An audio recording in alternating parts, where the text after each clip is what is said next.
They sent humans to a Class 15 death world, and everything went awry. The meeting room on Galactic Station Prime buzzed with quiet conversation. 12 alien representatives sat around a crystal table that glowed with soft blue light. Each being looked different from the others. Some had scales, others had fur, and a few looked like walking trees. But they all shared one thing. They were tired of dealing with humans. Council leader Vorthak tapped his claws on the table. His lizard-like face showed clear annoyance. "The humans have caused problems again," he said in his deep voice. "Last month, they refused to follow mining laws on Titan 7. Before that, they built colonies where they were not supposed to. They never listened to our rules." The other council members nodded. A bird-like being named Kalara spread her feathers in anger. "They are too bold, too willing to take risks. They act like they own the galaxy." Zephyr, who looked like a large gray seal, made gurgling sounds of agreement. "My people have followed galactic law for 3,000 years. These humans have been in space for only 200 years, and they think they know better than us." Vorthak smiled, showing rows of sharp teeth.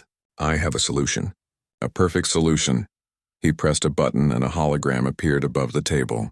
It showed a planet covered in dark clouds. Lightning flashed through the atmosphere. The surface looked angry and dangerous. "This is Kepler 442c, Vorthak said. "We call it a Class 15 death world. It is the most dangerous type of planet we know." The other council members leaned forward to look. Even through the hologram, the planet looked scary. "The temperature changes from very cold to very hot in just a few hours," Vorthak continued. "The air pressure would crush most of our people. The storms are so strong they can destroy ships. Every animal and plant on this world has evolved to kill." Kellara tilted her head. "How is this a solution?" "Yesterday I received a request from a human research ship. They want permission to study this planet. They think it will be a simple biology mission." Vorthak's smile grew wider. "We will give them exactly what they asked for." The room fell silent. Then Zephyr made a sound that might have been a laugh. "They will all die." "Yes," Vorthak said. "But it will not be our fault. They asked for the mission. We are simply giving them what they wanted. When they fail, other humans will see what happens when they do not respect galactic law." Dr. Thane, a mushroom-like being, spoke up. His voice was soft and worried. "Is this not murder?" "No," Vorthak said quickly. "This is education. The humans need to learn their limits. Better they learn now than cause bigger problems later." The vote was quick. 10 members agreed.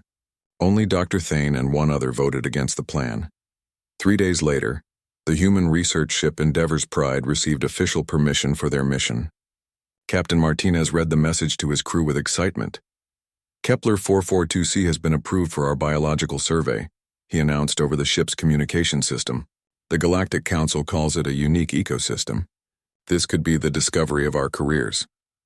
Dr. Sarah Chen, the mission's lead scientist, looked at the planet data on her screen. She frowned at some of the readings. The weather patterns looked extreme, and the atmospheric pressure was very high. But the diversity of life signs was amazing. 200 species we've never seen before, she told her assistant Dr. James Park. Maybe more. The council was right to call this unique. The ship carried 200 of Earth's best scientists, engineers, and support staff. They had standard equipment for a 6-month mission. Prefabricated shelters, food supplies, research tools, and emergency medical equipment filled the cargo holds. As they approached Kepler 442c, the planet looked even more dangerous than the images had shown. Lightning storms covered half the surface. The other half was frozen under thick ice. The boundary between the two zones moved constantly. "Are you sure about this, Doc?" Captain Martinez asked Dr. Chen as they prepared to land. "The readings show complex ecosystems," Chen replied. "Where there's life, there's usually a way for more life to exist. We just need to be careful and follow proper safety procedures." The landing was rough. Strong winds pushed their shuttles around like toys. The atmospheric pressure made everyone's ears pop painfully. The first team to step outside had to wear full environmental suits. The landscape around their landing site looked like something from a nightmare. Black rocks jutted up from red soil. Steam rose from cracks in the ground. In the distance, they could see forests of trees that looked more like giant thorns than normal plants. "Temperature is minus 38 degrees Celsius, reported Dr. Park, reading from his instruments. "But the computer says it will hit plus 55 in about 6 hours. How is that possible?" asked Martinez. "The planet has a very strange rotation," Chen explained.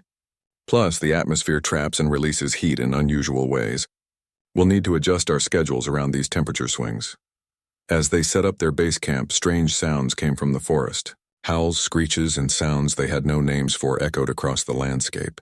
Something large moved between the thorn trees, but it stayed hidden in the shadows. "The motion detectors are going crazy," reported Security Chief Williams. "There's life everywhere, but I can't get a clear reading on what kind." That first night, the temperature dropped even further. Ice formed on their equipment. The emergency heaters worked overtime to keep their shelters warm. Outside, they could hear things moving around their camp. Scratching sounds on the walls, heavy footsteps that shook the ground.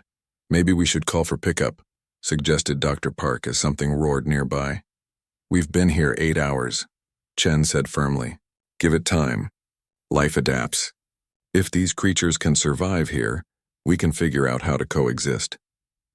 Unknown to the humans, the Galactic Council's monitoring station had been tracking their biosignatures since landing. The alien operators expected to see the signals disappear within 72 hours. That was the longest any species had ever survived on Kepler 442c. "The humans have been on the surface for 12 hours, reported the monitor operator to Vorthak. "Their biosigns are still strong." "It is early," Vorthak replied. "The real dangers come after the first week. Their supplies will run low. The predators will find them. The storms will destroy their shelters. Be patient." But even as he spoke, Vorthak felt a small worry in his mind. Humans had surprised the galaxy before. They had survived in places where they should have died. They had made friends with species that should have been enemies. They had solved problems in ways no one expected. Still, this was different. This was a Class 15 death world. Nothing could survive there for long, could it? On the planet's surface, Dr. Chen stood outside her shelter and looked up at the alien stars. The temperature was rising rapidly as the planet's strange day-night cycle continued. Soon it would be hot enough to cook them alive if they stayed outside. But in the distance, she could see movement. Not the random movement of predators, but organized patterns, almost like civilization. "James," she called to her assistant, "bring the long-range scanner. I think we're not alone here." The mission was supposed to last 6 months. The Galactic Council expected it to last 3 days. They were both wrong. 3 months had passed since the humans landed on Kepler 442c. In the Galactic Council monitoring station, alarm bells had stopped working weeks ago. The operators had broken them by hitting the emergency buttons too many times. "This cannot be right," muttered Technician Kelmoth as he stared at his screen. "Run the biosignature scan again." His partner, a slug-like creature named Borth, slid closer to look. "I have run it 17 times today. The results are always the same. The humans are not just alive. Their health readings are better than when they landed." Kelmoth's 4 eyes blinked in different patterns, a sign of deep confusion among his people. "Call Council Leader Vorthak. He needs to see this." When Vorthak arrived at the monitoring station an hour later, his confident smile had disappeared. The screens showed impossible things. The human camp had grown from a small cluster of emergency shelters to a sprawling settlement. Where once there had been barren red soil, green plants now grew in organized rows. "How many humans are down there?" Vorthak asked. "Still 200, Borth replied.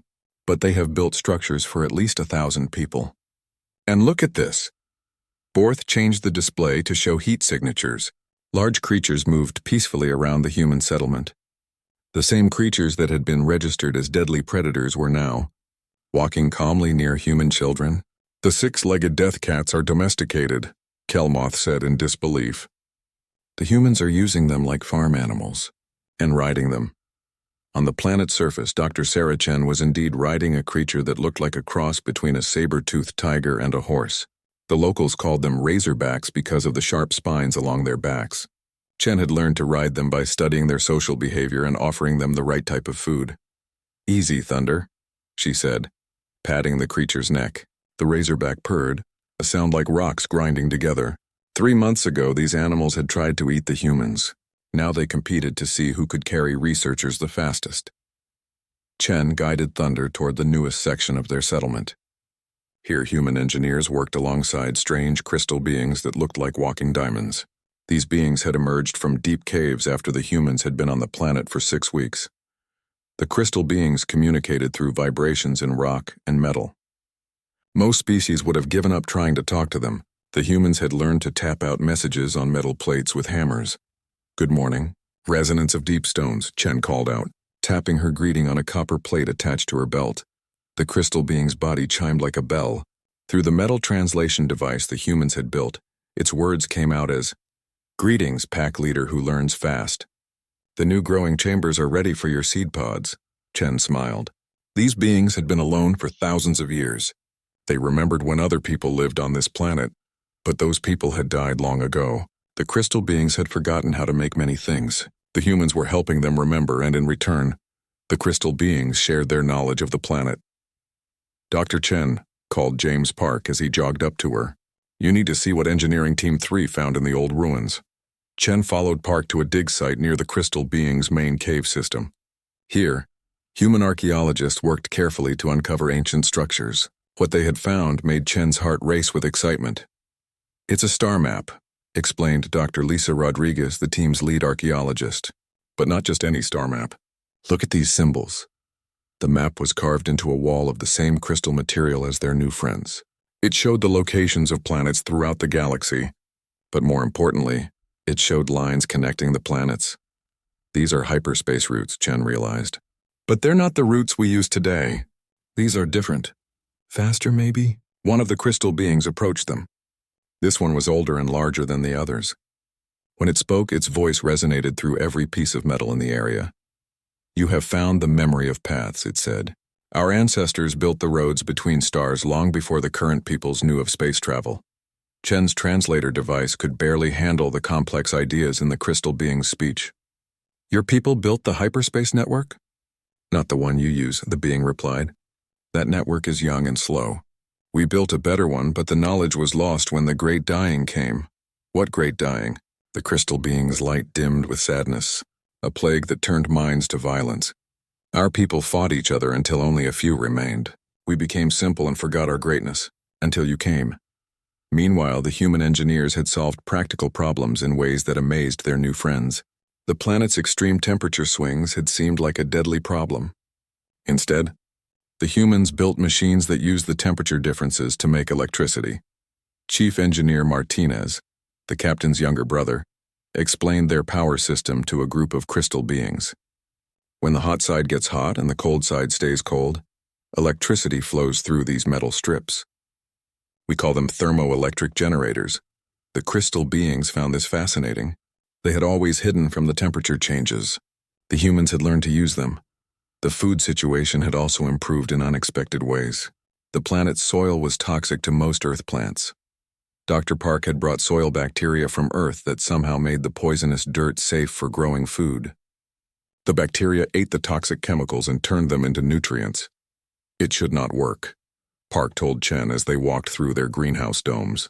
"But the bacteria we brought are adapting faster than any biology textbook says is possible. It's like the planet is helping them evolve." Inside the greenhouses, Earth vegetables grew alongside native plants that the crystal beings had shown them how to farm. The combination created more food than either species could grow alone. But the biggest surprise came from the planet's weather itself. The humans had learned to predict the extreme storms and temperature swings. More than that, they had learned to use them. When the superheated winds came, they channeled them through wind generators. When the ice storms arrived, they collected the ice for fresh water. When lightning struck, which happened almost daily, they captured the electricity and battery systems the crystal beings had helped them build. "We're not fighting the planet anymore," Chen wrote in her daily report to Earth. "We're working with it." The Galactic Council monitoring station recorded every word of these reports. Forthick read them with growing alarm. "They are terraforming the planet," he told the other council members during an emergency meeting. "A Class 15 death world is becoming a garden world under human influence." Kelara's feathers were flat against her body, a sign of fear. "How is this possible?" "Humans do not think like us," admitted Dr. Thane, the mushroom-like being who had voted against the plan. "We see a dangerous environment and try to protect ourselves from it. Humans see a dangerous environment and try to make friends with it. This gets worse," Forthek continued. "Our deep space sensors show human ships heading toward Kepler 442c. Word has gotten out about their success. Other human colonies want to help." "How many ships?" asked Zephyr. 12 so far." carrying families, more engineers, and terraforming specialists. Vorthak's scales had turned a pale color, the equivalent of a human going white with shock. We tried to give them a tomb. Instead, we gave them a new world. On Kepler 442c, Chen stood on a hill overlooking their settlement as the sun set. 6 months ago, this had been lifeless rock. Now lights twinkled in dozens of buildings. Gardens filled with both earth and alien plants spread in all directions. In the distance, herds of tamed razorbacks grazed peacefully. Thunder nudged her shoulder with his massive head. She scratched behind his ears, careful to avoid the razor spines. "You know what, Thunder?" she said to her mount. "I think we're going to like it here." The razorback purred his agreement. Above them, the first of the new human ships appeared as a bright star in the alien sky. Admiral Zethkar had commanded fleets for 40 years. He had seen wars, first contacts with new species, and the rise and fall of entire civilizations. Nothing in his experience had prepared him for the emergency briefing about Kepler 442c. "Repeat that," he said to the intelligence officer standing before his desk.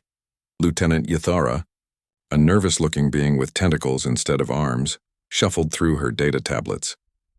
"Sir, the human settlement now has defensive capabilities that rank above most military bases. Their energy shields can stop meteor impacts. Their atmospheric processors are working so well that 3 different species have requested permission to build colonies there. On a Class 15 death world, sir, it is no longer classified as a death world. The Environmental Council changed it to Class 3 last week. They are talking about changing it to Class 2 next month." Zethkar's 4 hearts beat out of rhythm with stress.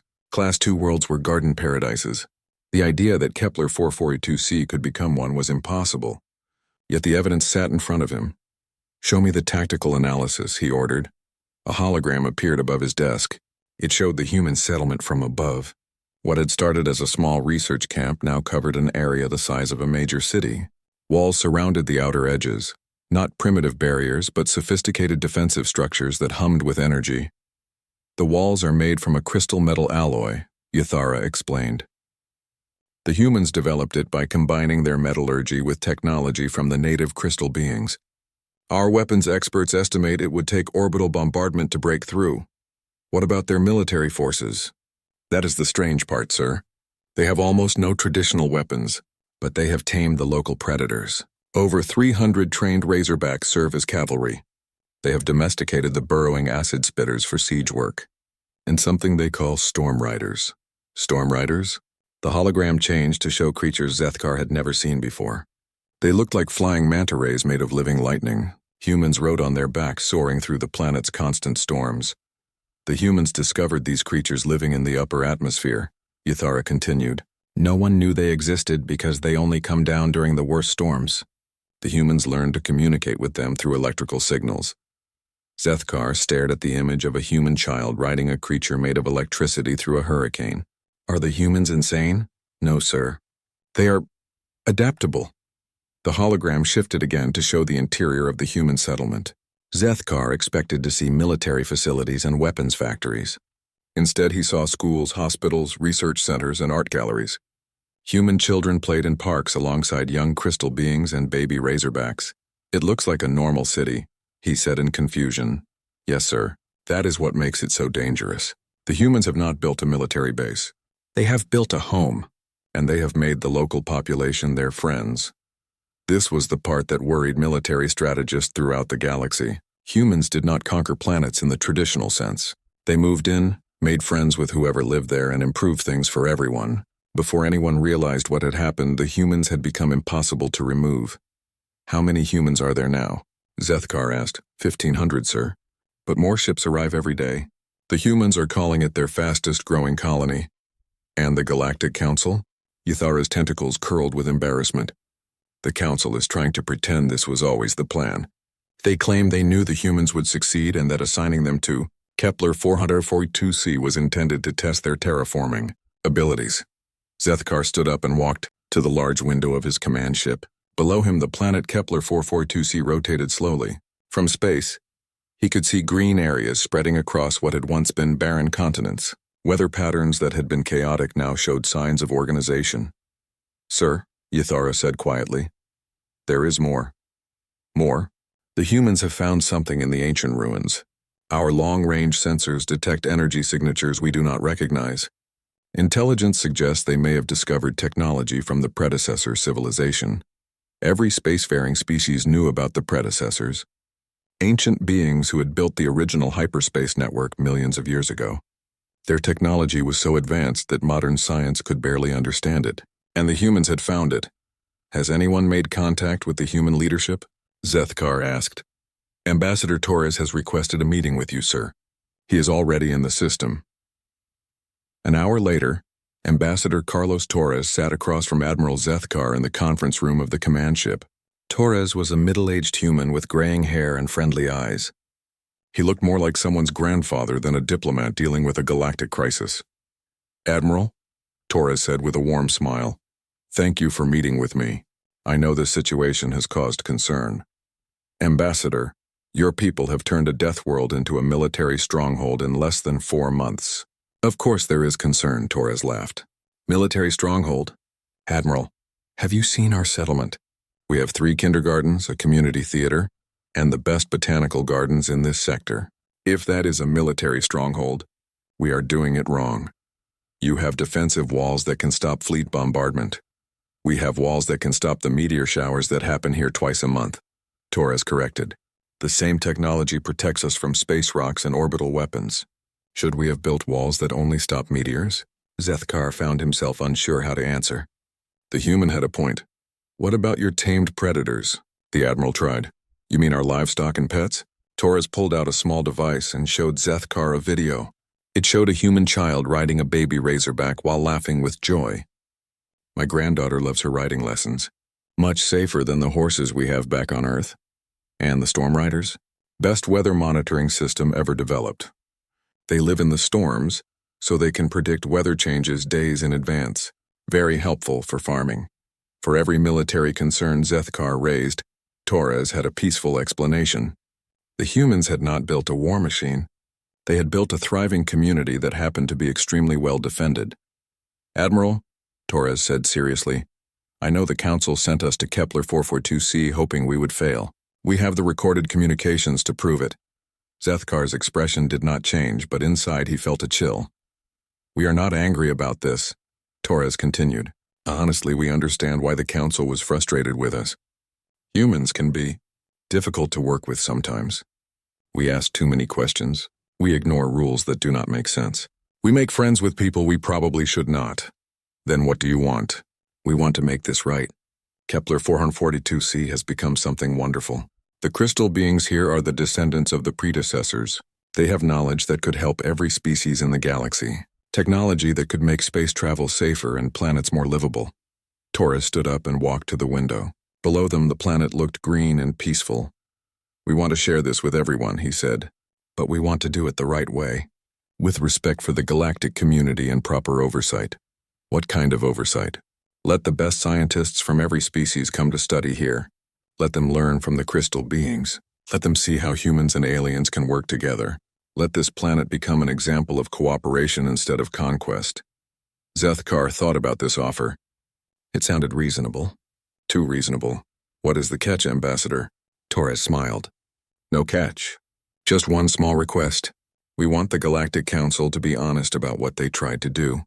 No more secret plans to get rid of species they do not like. No more death sentence disguised as scientific missions. And if the Council refuses, then we will be very disappointed, Torres said sadly, and probably stop following galactic law entirely. Not out of anger, you understand. Just because we cannot trust a government that tries to murder people it disagrees with. Admiral Zethkar realized he was looking at the end of the galactic order as he knew it. The humans had turned the Council's trap into their greatest victory. They had made friends with the most ancient species in the galaxy. They had discovered technology that made them impossible to defeat, and they were still being polite about it. I will deliver your message to the Council, he said finally. Thank you, Admiral, Torres replied. And please bring your family to visit Kepler 442c sometime. The crystal beings would love to meet them. They are very curious about other species. As Torres left the command ship, Zethkar stared down at the impossible green world below. Somehow the humans had turned everything upside down without firing a shot. The Galactic Assembly Hall had never been so crowded. Representatives from 200 species filled every seat, and many more watched through holographic links from their home worlds. The emergency session had been called after Ambassador Torres released the recorded communications from the Galactic Council. Council leader Vorthak stood at the central podium, his scales pale with stress. Around him, angry voices filled the air in dozens of languages. "Order," he shouted, but the noise continued. Species that had been quiet members of the galactic community for centuries were demanding answers. Everyone wanted to know if the Council had tried to murder the human expedition. Representative Kylanara of the Hegemony Fleet spoke first. Her people were warriors, but they followed strict honor codes. "Council leader Vorthak," she said in a voice that could cut metal, "did you intentionally send humans to their deaths on Kepler 442c? "The humans requested the mission," Vorthak replied weakly. "We simply approved their request." "That is not an answer," Kylanara snapped. "We have heard the recordings. You called it an elegant solution to the human problem. You expected them to die. You wanted them to die." The crowd erupted again. Species that had their own disagreements with Council policies began demanding investigations. The Aquatic Federation wanted to know if their recent colony assignments had been sabotage attempts. The Silicon Collective questioned whether their trade routes had been deliberately disrupted. In the middle of this chaos, Dr. Sarah Chen walked to the witness platform. The noise died down as beings throughout the galaxy recognized the woman who had turned a death world into a paradise. "My name is Dr. Sarah Chen," she said simply. 4 months ago, the Council sent my team to study Kepler 442c. They told us it was a routine scientific mission. We believed them. She activated a holographic display showing images from their early days on the planet. The harsh landscape, the dangerous storms, the deadly predators. "This is what we found," she continued. "Everything the Council said about the planet was true. It was deadly. It was hostile. By all normal standards, we should have died within days." Murmurs of agreement came from the audience. Everyone had seen the classified reports about Class 15 death worlds. "But we did not die," Chen said. "We adapted. We learned. We made friends with the native crystal beings. And we discovered something amazing." The display changed to show the ancient star maps they had found in the ruins. "The crystal beings are not just natives of Kepler 442c, Chen announced. "They are the descendants of the predecessors, the beings who built the original hyperspace network millions of years ago." Gasps echoed through the assembly hall. The predecessors were legends. Their technology was the foundation of galactic civilization.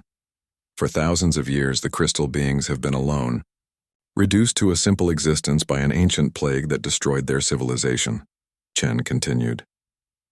They remembered pieces of their history, but not enough to rebuild their technology. Until we arrived.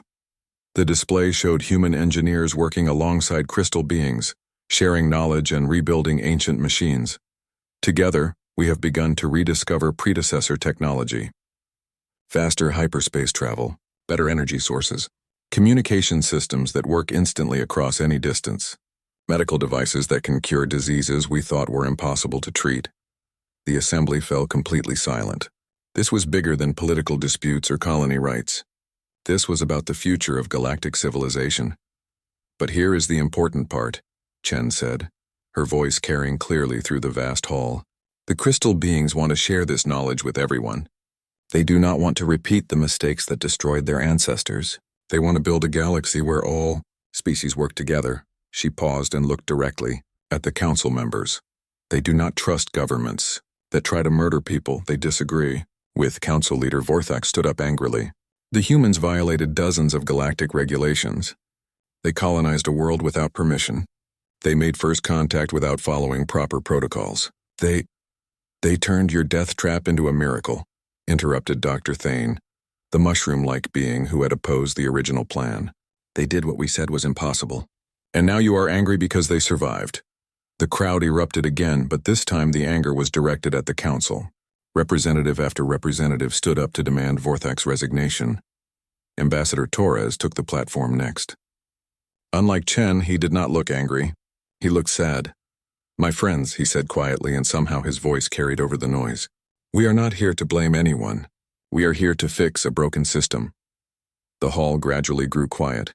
For too long, the Galactic Council has made decisions in secret. Torres continued. They have decided which species deserve help and which deserve punishment. They have forgotten that their job is to serve all of us, not rule over us. He gestured toward the holographic display, which now showed images of the thriving settlement on Kepler 442c. Look at what we built when we worked together. Humans, crystal beings, and even some of the planet's predators, all working as partners. No one rules over anyone else. Everyone contributes what they can. What are you proposing? Asked Representative Mordax of the Trade Federation. Complete reform, Torres replied. Dissolve the current council structure. Create a new democratic assembly where every species has an equal voice. Make all decisions open to public debate, and most importantly, share the predecessor technology freely with everyone. The hall exploded with discussion. Some species were excited about the prospect of new technology. Others worried about losing the stability the council provided, even if that stability came with corruption. Council leader Vorthak stood up again. You cannot dissolve thousands of years of galactic government because of one incident. The council provides order. Without us, there would be chaos. Order built on lies and murder is not order, said Representative Kailnara. It is tyranny. Dr. Chen returned to the platform. Council leader Vorthak, may I ask you a question? Vorthak nodded reluctantly. If the roles were reversed and humans had sent your people to die on a death world, how would you react? That is different, Vorthak protested. My people have been civilized for millions of years. We would never. You tried to murder 200 innocent scientists, Chen interrupted. How is that civilized? The question hung in the air like a physical presence. Around the hall, representatives looked at each other with new understanding. The council had not just targeted humans. They had targeted anyone who did not fit their vision of proper galactic order. The crystal beings have lived for millions of years, Chen continued. They have seen civilizations rise and fall. They told me something interesting about the difference between true civilization and false civilization. What did they say? Asked Dr. Thane. True civilization is when strong people protect weak people. False civilization is when strong people eliminate weak people and call it order. The vote was scheduled for the next day, but the outcome was already clear.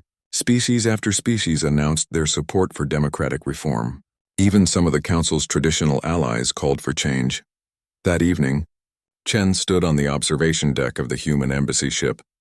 Looking down at Kepler 442c, the planet glowed green and blue now, beautiful in a way no one had thought possible. Ambassador Torres joined her at the window. Nervous about tomorrow? He asked. Not really, Chen replied. The hard part is already done.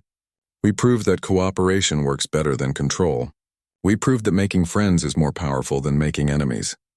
And if some species refuse to join the new democratic system, Chen smiled, then they can go their own way. But they will miss out on the most exciting time in galactic history. The crystal beings are eager to share technologies that will revolutionize everything. Faster travel, better communication, cleaner energy, advanced medicine. Who would want to miss that?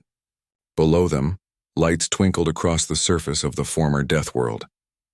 Human settlements, crystal being cities and mixed communities where both species lived together. It was a model for what the galaxy could become. You know what the best part is? Chen said. What? The council thought they were punishing us. They thought they were teaching us a lesson about knowing our place. She laughed softly. Instead, they gave us the greatest gift in galactic history. They gave us the chance to meet our oldest and wisest neighbors. The next morning, the Galactic Assembly voted.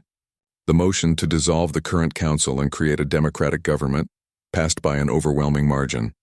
Only 12 species voted against it. Vorthak's species was one of them. 1 year after the humans first landed on Kepler 442c, the planet had become the most important world in known space. Ships from dozens of species arrived daily, bringing scientists, engineers, diplomats, and families eager to be part of the miracle. Dr. Sarah Chen stood in the center of what had once been called the Galactic Council Chambers. The building had been renamed the Democratic Assembly Hall, and the changes were obvious everywhere. The high platform where council members had looked down on everyone else had been removed. Instead, circular seating arranged all representatives at the same level. Dr. Chen, said Ambassador Torres as he approached her, are you ready for your first speech as the human representative? Chen adjusted her formal clothes nervously. A year ago, she had been a simple xenobiologist. Now she was speaking for humanity in the most important political body in the galaxy. "I never thought I would be standing here," she admitted. "None of us did," Torres replied. "But that is the point. The old system would never have allowed a field scientist to become a political leader. The new system recognizes that good ideas can come from anyone." The assembly session began with a remarkable sight. Former council leader Vorthak sat in the section reserved for observers. His species had eventually voted to join the new democratic system, but Vorthak himself had been stripped of all political power. He looked old and tired as he watched the proceedings. The first speaker was Resonance of Deepstones, the crystal being who had become the unofficial leader of his people. He moved to the speaking platform with flowing, musical steps. "Fellow beings of the galaxy," he said, his voice chiming through translation devices in dozens of languages. "1 year ago, my people were dying. We had forgotten our purpose and lost our way. The arrival of the humans reminded us who we used to be." The crystal being's body glowed brighter as he continued. "We were the builders of the first hyperspace network. We created technologies that connected worlds across impossible distances, but we became proud and foolish. We thought our power made us better than other species." Images appeared on the hall's displays, showing the ancient crystal civilization at its height. Magnificent cities that floated among the stars, ships that could cross the galaxy in hours, technologies that seemed like magic. "A plague of violence destroyed us," Resonance of Deepstones continued. "Not a disease of the body, but a sickness of the mind. We began to believe that inferior species should serve us or be eliminated. This thinking poisoned our civilization until we destroyed ourselves." The images changed to show the aftermath. Ruined cities, empty worlds, and the few survivors reduced to primitive lives on isolated planets. For thousands of years we lived with our shame. We promised ourselves we would never again claim to be superior to other species. We would remain simple and cause no more harm. "Then the humans came," the crystal being said, and his tone became warmer. "They did not try to conquer us or use us. They offered friendship. They shared their knowledge freely. They asked for our help, but they also offered their help in return." Dr. Chen felt tears in her eyes as she remembered those first difficult weeks on Kepler 442c. The moment when the crystal beings had emerged from their caves. The careful process of learning to communicate. The gradual building of trust. "The humans taught us that true strength comes from lifting others up, not pushing them down." Resonance of Deepstones continued. "They showed us that wisdom means sharing knowledge, not hoarding it." The crystal being gestured toward the human section of the assembly. "Today we offer our ancient technologies to all species, not as masters giving gifts to servants, but as friends sharing tools that will help everyone build better lives." The hall erupted in applause that lasted for several minutes. When it finally died down, Dr. Chen took her turn at the speaking platform.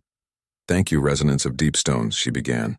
"A year ago, my team and I thought we were going on a simple research mission. We had no idea we were walking into a trap designed to kill us." Murmurs went through the audience. Everyone knew the story now, but hearing it from Chen herself still had power. "We also had no idea we were walking into the greatest opportunity in galactic history," she continued. "The chance to meet the predecessors. The chance to learn from the oldest civilization in the galaxy. The chance to help heal wounds that had festered for millennia." She looked directly at the section where former council members sat. The old council thought they were punishing us. They thought they were teaching humans our place in the galactic order, but they made a fundamental mistake. They assumed that survival was about being stronger than everything else. Chen smiled as she remembered Thunder, her razorback mount, who was probably napping in the sun back on Kepler 442c. "Humans do not survive by being the strongest or the smartest or the toughest," she said. "We survive by making friends. We survive by adapting. We survive by turning enemies into allies and problems into opportunities." The hall was completely silent now. Every being present hung on her words.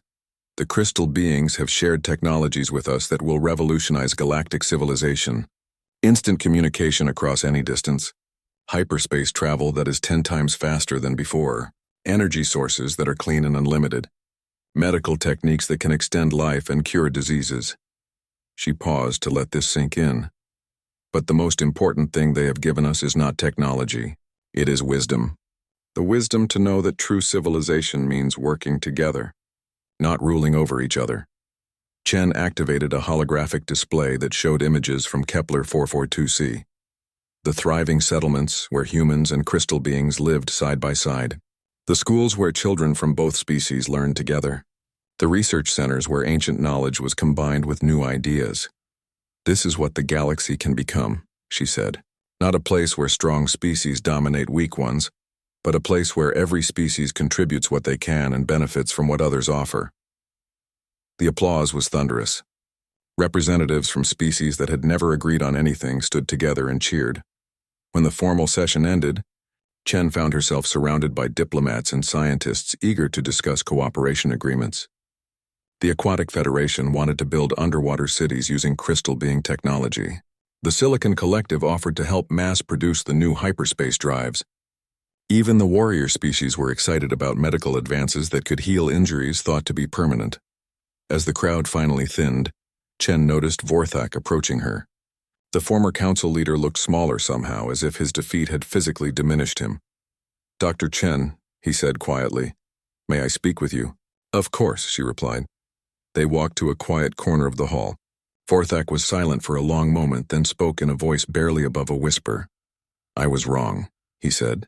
"Everything I believed about humans, about strength, about leadership, all of it was wrong." Chen studied his face. She saw genuine regret there and pain. "When I sent you to Kepler 442c, I thought I was solving a problem," Vorthak continued. "I thought humans were dangerous because you did not follow our rules. I thought you needed to be controlled or eliminated. And now?" Chen asked. "Now I see that we were the dangerous ones. We were the ones who needed to be controlled. We had power without wisdom, authority without compassion." He looked toward the section where the crystal being sat. "We were becoming exactly what destroyed the predecessors." Chen felt a surge of sympathy for the old lizard. "Vorthak, you made a terrible mistake, but you are here today listening and learning. That means something, does it?" he asked. "My people barely voted to join your new democracy. Many still think the old ways were better. What if we have not really changed?" Chen considered this carefully. "Change is hard," she said finally. "It takes time. But the fact that your people voted to join us at all shows they are capable of growth. And the fact that you are here, admitting your mistakes, shows that individuals can change even faster than societies." She gestured toward the crystal beings. "They made mistakes too. Worse mistakes than yours if you believe their stories. But they learned from those mistakes. They spent thousands of years in exile, thinking about what they had done wrong. When we gave them a second chance, they were ready to do better." "Are you offering me a second chance?" Vorthak asked. "I am offering you what the crystal beings offered us," Chen replied. "Friendship, partnership, the chance to build something better together." Vorthak's eyes widened in surprise. "After what I tried to do to you? Especially because of what you tried to do to us," Chen said.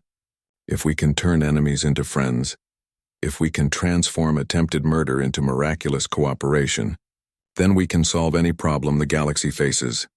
6 months later, Chen stood once again on the observation deck of a ship orbiting Kepler 442c.